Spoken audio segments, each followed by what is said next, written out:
Dear students, good morning to all of you. Today our topic is biotechnology and its applications. As you know about the fact that बेटा कि हमने biotechnology के बारे में कुछ पढ़ा था। बायोटेक्नोलॉजी के बारे में जो हमने पढ़ा कि पहले हमने उसमें जाल इलेक्ट्रोफोर्स पढ़ा, बायोटेक्नोलॉजी है क्या, इसकी डेफिनेशन बोली। आज हम उसका बायोटेक्नोलॉजी एंड इट्स एप्लीकेशन पे जा रहे हैं और इसका फर्स्ट पार्ट है बेटा। वो इसको चार पार्ट आप देखिए बेटा, यहाँ पे चार पार्ट। एक तो application in agriculture, transgenic animals, application in medicine, ethical. आज हम जा रहे हैं बेटा, हम आज पढ़ेंगे only one part that is in agriculture, application in agree. आप एप्लीकेशन आपको पता है, अगर आपके पास मोबाइल होगा बेटा, एक सिंपल सा मोबाइल फ़ोन होगा आपके पास, आप उसको एप्लीकेशन डाउनलोड कर देना, इससे आपको बहुत सारे बेनिफिट्स मिलते हैं। तो आज हमें वही देखेंगे। बायोटेक्नोलॉजी जो है, bio means life, technology means you have to use the technology to compensate with the organs, to use the organs in different varieties. तो इसका एप्लीकेशन आपको बोलना है कि बायोटेक्नोलॉजी जो है वो हम कैसे हम अपने ज़िंदगी में यूज़ करते हैं। देखो ये first part that's called biotechnology. तो बायोटेक्नोलॉजी एंड एप्लीकेशन का फर्स्ट पार्ट हम पढ़ने जा रहे हैं। देखो बायोटेक्नोलॉजी जो सबसे पहले इंपॉर्टेंट की बात करेंगे, ये किस बिना पे हम बायोटेक्नोलॉजी को बोलेंगे। देखो बेटा, there are 3 critical research of biotechnology. सबसे पहले क्या है बेटा, provide best catalyst in the form of improved organism. तो देखो ये हम पढ़ने जा रहे हैं। Provide best catalyst in the form of improved organism, usually a microbe और ए प्योर एंजाइम। मैंने आपको बोला था हमारे पास, हमने जब मॉलिक्यूलर मतलब हमने मॉलिक्यूलर बेसिस जो पढ़ा था, वहाँ पे हमने बहुत सारे एंजाइम की बात करें, एंडोन्यूक्लियस की बात करें, तो सेम हिंड सेकंड की बात की जो फर्स्ट हमारे पास प्रो एंजाइम था।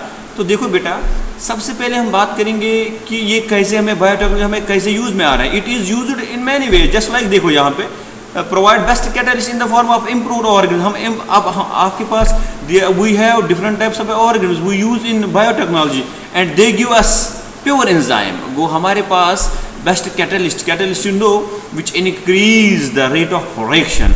जब रेट ऑफ रिएक्शन इंक्रीज हो जाएगी बेटा, उसमें आपको क्या देखना है, एक और यूज हो रहा है, आपकी रेट ऑफ रिएक्शन बढ़ रही है या pure enzyme. For example when a little baby having a problem with his intestine, that is diarrhea, he is given a proenzyme.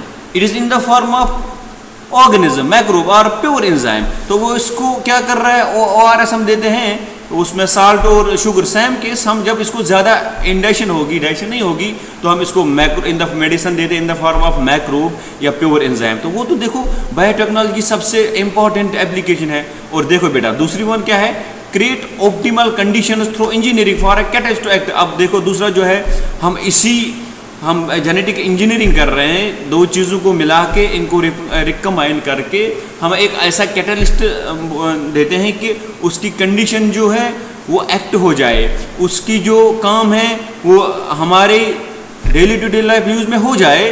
Create optimal condition through engineering, हम इसको ऐसी कंडीशन बनाते हैं कि वो कैटलिस्ट अच्छे से अच्छे एक्ट हो जाए, अच्छे से काम हो। That means if we think about the tissue culture, आपने टिश्यू कल्चर पढ़ा 10th में, वहाँ पे हम ऑप्टिमल कंडीशंस दे रहे हैं ना बेटा।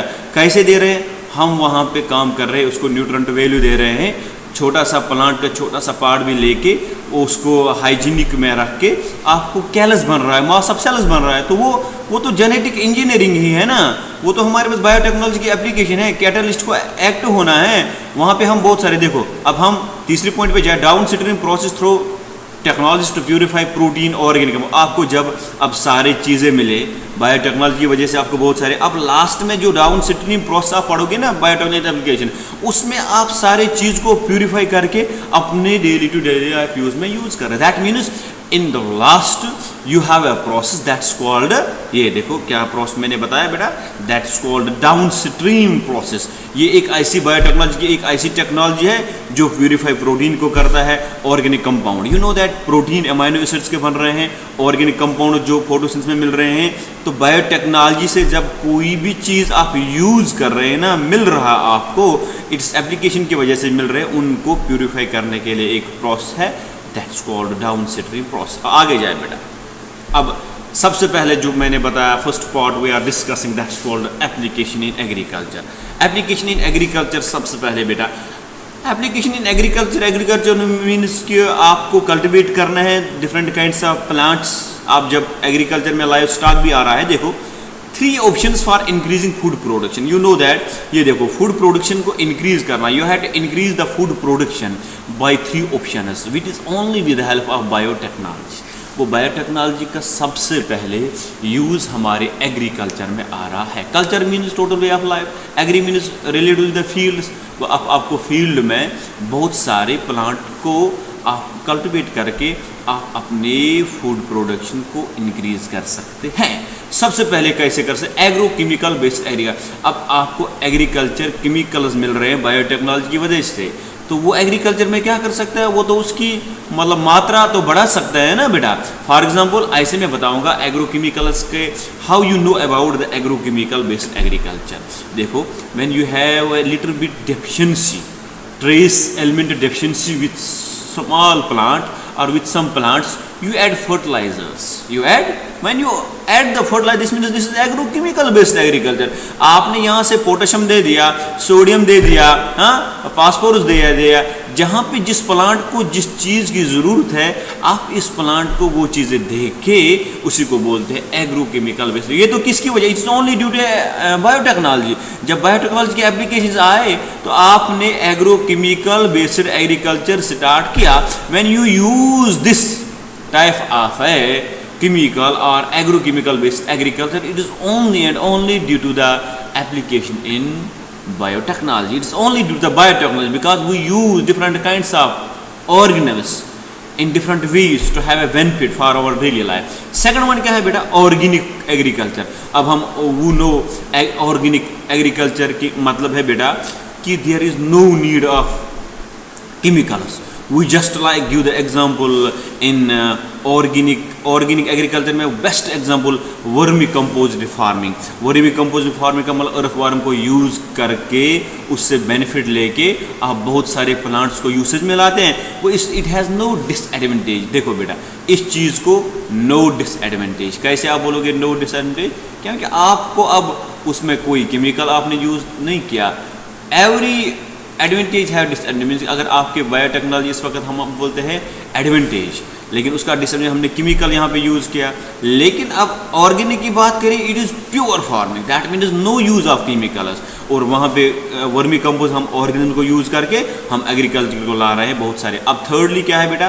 That is genetically engineering crops agriculture. Genetically engineering का मतलब वही बोलते हैं, जब हम रिकम्बिनेंट टेक्नोलॉजी पढ़ रहे थे वहाँ पे हमने जब टेक्नोलॉजी पढ़ी बायोटेक्नोलॉजी, उसमें हमने बोला बेटा हमारे पास बहुत सारे किस्म के प्लांट्स हैं, उनको हम क्या मैनिपुलेट करके चेंज करके तो क्या देते हैं हम जेनेटिकली इंजर्ड। जेनेटिकली में उनका जीन हमें चेंज करके क्रॉप मिला, that's called genetically injured crops. अब देखो बेटा, यहाँ पे हमने डीएनए का स्ट्रक्चर दिखाया, यहाँ पे ये औरत काम कर रही है, ये फैक्ट्री है, ये मक्की है, ये देखो कितने कलर्स है इसके अंदर। तो that is called genetically modified crops भी बोलते हैं, जेनेटिकली मॉडिफाइड ऑर्गेनिज्म भी बोलते हैं। देखो जेनेटिकली मॉडिफाइड क्रॉप्स अगर यहाँ पे ये है तो जेनेटिकली यहाँ पे देखो ये तो ऑर्गेनिज्म चेंज हो गया क्योंकि डीएनए हमने चेंज किया। देखो हमारे पास जेनेटिकली मॉडिफाइड ऑर्गेनिज्म की बात अगर करें, are the plants, bacteria, fungi and animals whose genes are altered by manipulation. Manipulation you know, change, mutation. हमने किसी प्लांट को, किसी बैक्टीरिया को, किसी फंगी को, किसी एनिमल को, उसके जीन को अल्टर्ड चेंज करके बाय एक प्रोसेस मैनिपुलेशन, उसको चेंज करके हमें मिले जेनेटिकली मॉडिफाइड ऑर्गेनिज्म। आपने 8th में पढ़ा होगा बेटा डोली शीप के बारे में। 1996 में और 2003 उसका डेथ हो गई, जो डोली शीप था, that was cloning. Same case हम अगर when we generally modify some plants, bacteria, fungi, animals in order to get much more benefits than previous. So that's called genetically modified organisms by biotechnology. That means if you have a maize and this maize plant give only 2 kgs of maize, and when you altered its gene, when you manipulate its gene, it gives 5 kgs of maize. That means it is called manipulation, it's called altered, and this whole process हम बताएंगे, cloning या बोलेंगे recommend technology, और जो animals आपको अब मिले हैं डिजायर्ड वैरायटी के साथ, तो उसी को बोलते हैं जेनेटिकली मॉडिफाइड ऑर्गेनिज्म। एग्जाम्पल हम बताएंगे बेटा, अगर हम ये तो प्लांट्स की बात करें, अगर काऊ की बात करें, एक काऊ 5 kg दूध देती है, दूसरी देती है 6 kg, लेकिन जो 6 kg वाले है वो तो कम खाती है, कभी कभी बीमार पड़। जो 5 kg है, 5 kg वाले को क्या, वो ज़्यादा पानी पीती है, ठीक है। अब 2 काऊ को लेके, एक काऊ 6 kg देती है, दूसरी 5 kg, जो 5 kg वाले है वो कभी कभार बीमार पड़ती है, और जो 6 kg वाली है वो बीमार पड़ जाती है। हम इसका कैरेक्टर मैनिपुलेट करके वो गाय बनाएं जो 6 kg भी देगा, कम भी खाएगी, वो that's called genetically modified organism. अब आगे देखिए बेटा, आगे हमारे पास एप्लीकेशन इन एग्रीकल्चर, यही तो चलेगा ना। अब advantage in genetic modification in plants. अब प्लांट्स की बात करें, देखो ये आपको दिख रहा है ना, टमाटो दिख रहा है, ये ओनियन दिख रहा है, ये लहसुन दिख रहा है ना, ये 3 चीज़ें को हम बताते हैं बेटा जेनेटिकली मॉडिफाइड ऑर्गेनिज्म या क्रॉप्स। अब देखो ये फ्रूट भी है, अब देखो अब कैसे हम बताएंगे, it makes crops more tolerant to abiotic stress. अब जो these plants which are genetically modified, वो हमारे टॉलरेट कर सकते हैं किसी भी चीज़ को, like heat, salt, drop, cold. अगर सर्दी ज़्यादा होगी कोई प्लांट नहीं रह सकता था, लेकिन अब हमने इसको जेनेटिकली मॉडिफाइड बनाया, ये इन 4 चीज़ को आराम के साथ they can tolerate all these 4 climatic conditions, ठीक है। वो जेनेटिकली मॉडिफाइड क्रॉप्स का सबसे पहले क्या बेनिफिट है, it can tolerate the abiotic citrus. ये 4 चीज़, एबायोटिक का मतलब मुर्दा हुआ, साल्ट, हीट, ड्रॉफ्ट और कोल्ड को क्या करेंगे, वो मतलब वो इनको टॉलरेट कर सकते हैं। कौन, जेनेटिकली मॉडिफाइड क्रॉप। पहले तो नहीं कर सकते ना। After that when we produce the genetically modified crops, they will now tolerate these 4 abiotic conditions like cold, drought. Second, pest crops, pest resistant crops reduce use of chemical. अब pest resistant crop जो है ना, use of reduce use of, अब chemicals उनको ज़रूरत नहीं है, because they are resistant to different kinds of abiotic conditions, just like the diseases भी, वो डिजीज़ से अब अपने आप को बचा सकते हैं, क्योंकि हमने उनको जेनेटिकली मॉडिफाइड क्रॉप्स बनाए ना बेटा अपना। It helps in reduce to harvest losses. अब ये रिड्यूस करता है पोस्ट हार्वेस्ट। पोस्ट हार्वेस्ट का मतलब when we have the plant, it gets matured at its stage and now there is falling of some fruits and it can reduce that timing। वो जो आपको last में post harvest loss हो जाते थे due to cold, अब ये नहीं हो जाएंगे। अब ये टॉलरेट करेंगे इस 4 चीज़ों को, हीट को भी, साल्ट को भी, ड्रफ को भी, कोल्ड। अब ड्रफ आएगा, साल्ट आ जाएगा, हीट आ जाएगा, आयर आ जाएगा, विंड आ जाएगा। It can tolerate all these things, that's why this called post harvest loss. Post harvest में लास्ट जब आपके पास मैच्योर हो रहा टमाटर, अब टमाटो क्या है, वो गिरना स्टार्ट करेगा। लेकिन जो मॉडिफाइड होगा ना, modified GMO, genetically modified crops, वो अब नहीं लॉस हो जाएगा, क्योंकि उसको हमने जेनेटिकली तो चेंज किया ना, अल्टर किया ना, मैनिपुलेट किया। इसके बाद है बेटा, it increase efficiency in mineral usage. It increase efficiency of mineral usage by plants. It prevents early exhaustion of soil fertility. Soil fertility को ये बचाता है, ये यूसेज ज़्यादा मिनरल्स को लाता है, क्योंकि आम अगर हम जनरल की बात करें, जनरल प्लांट जो होंगे ना, they can not absorb much more salts, but these are good crops. Why they are called good crops? Because they can now absorb much more minerals than before. That's why it prevents early exhaustion of soil fertility को भी बचाता है। ये early exhaustion उसमें नहीं होता, क्योंकि ये आराम के साथ धीरे धीरे it can steady and slowly can absorb all the minerals। हाँ, जो पहले थे, जो जेनेटिकली मॉडिफाइड नहीं थे, वो यूज़ कर रहे थे एट ए टाइम।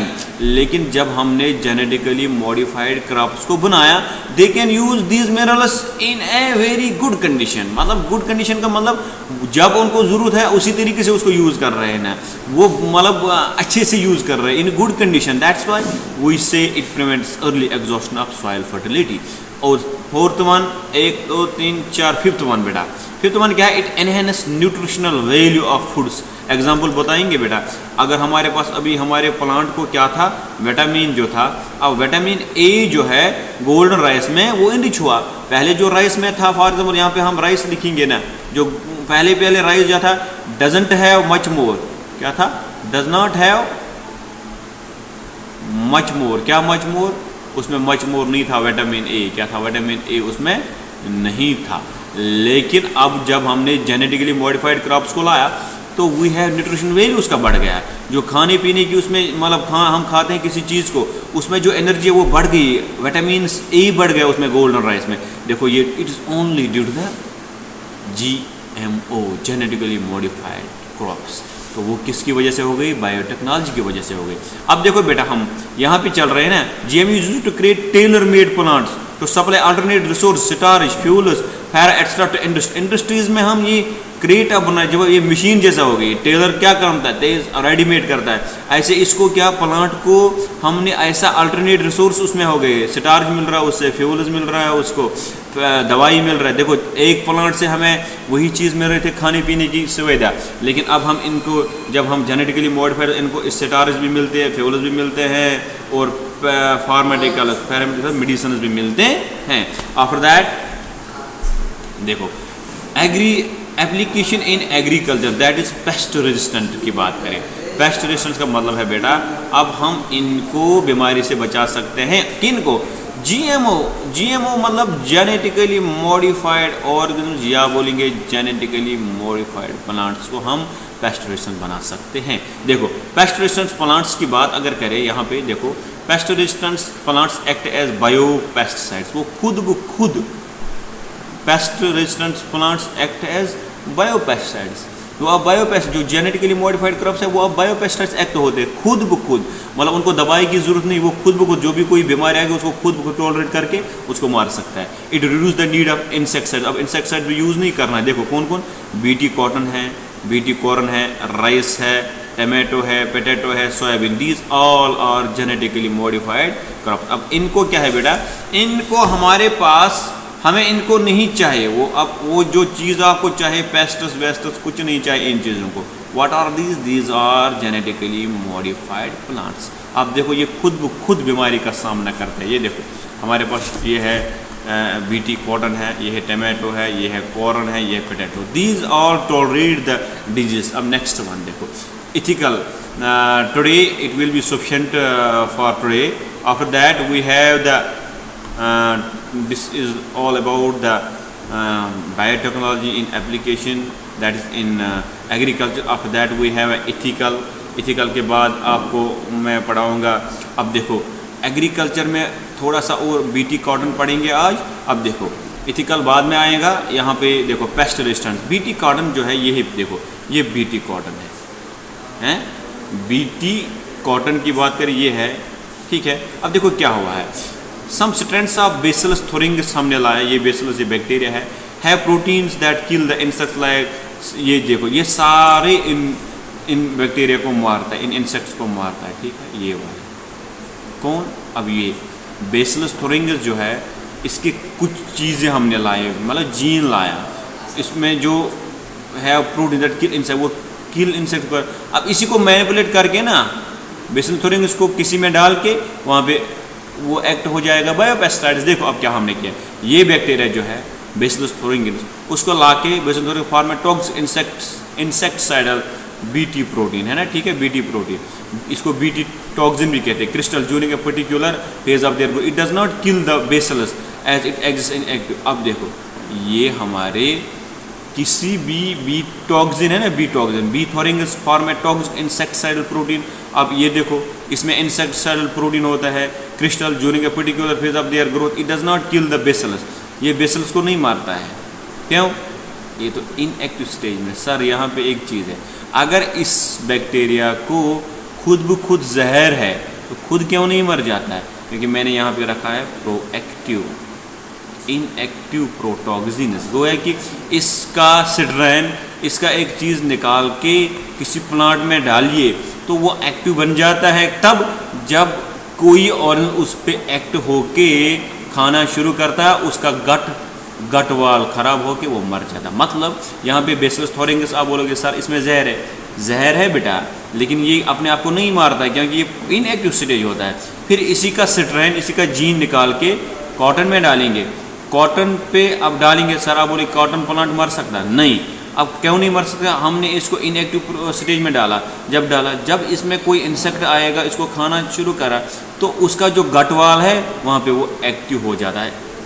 उसी को बोलते हैं स्पीसीज स्पेसिफिक। अब देखो बीटी कॉटन क्या करता है। बीटी कॉटन जो है, when an insect ingests the inactive toxin it is converted into active toxin due to alkaline pH of the gut which solubilize the crystals.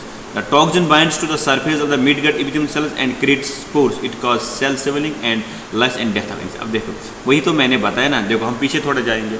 अब यहाँ पे बेसिलस थोरिंगस में जहर है लेकिन वो इनएक्टिव है। इनएक्टिव मतलब अभी एक्टिव नहीं हुआ। इस जहर को निकाल के किस में डालेंगे? बीटी कॉटन में, एक प्लांट है उसमें डालिए। जब उसमें डालिए आप बोलेंगे सर वो खुद मर जाए, नहीं। जब वो बीटी कॉटन के अंदर है तो after that it takes by some insects when it takes by insects there is the pH value of gut is less in case of insect। यहाँ पे देखो इंसेक्ट जब इसको खाएगा ना तो क्या हो जाएगा, इसको सेल स्वेलिंग हो जाएगी। जब सेल स्वेलिंग हो, लाइसिस का मतलब ब्रेक डाउन हो जाएगा cell, main it is the break down of cell and it cause death of the insect. वह कि देखो यहाँ पे मैं यहाँ पे ऐसे करूँगा, बेसिलस थोरिंगस जो है बेटा इसमें जहर है, खुद क्यों नहीं मरता है? इट इज़ इनएक्टिव स्टेज में होता है। जब इनएक्टिव स्टेज में होता है हमने बीटी कॉटन में इसको लगाया।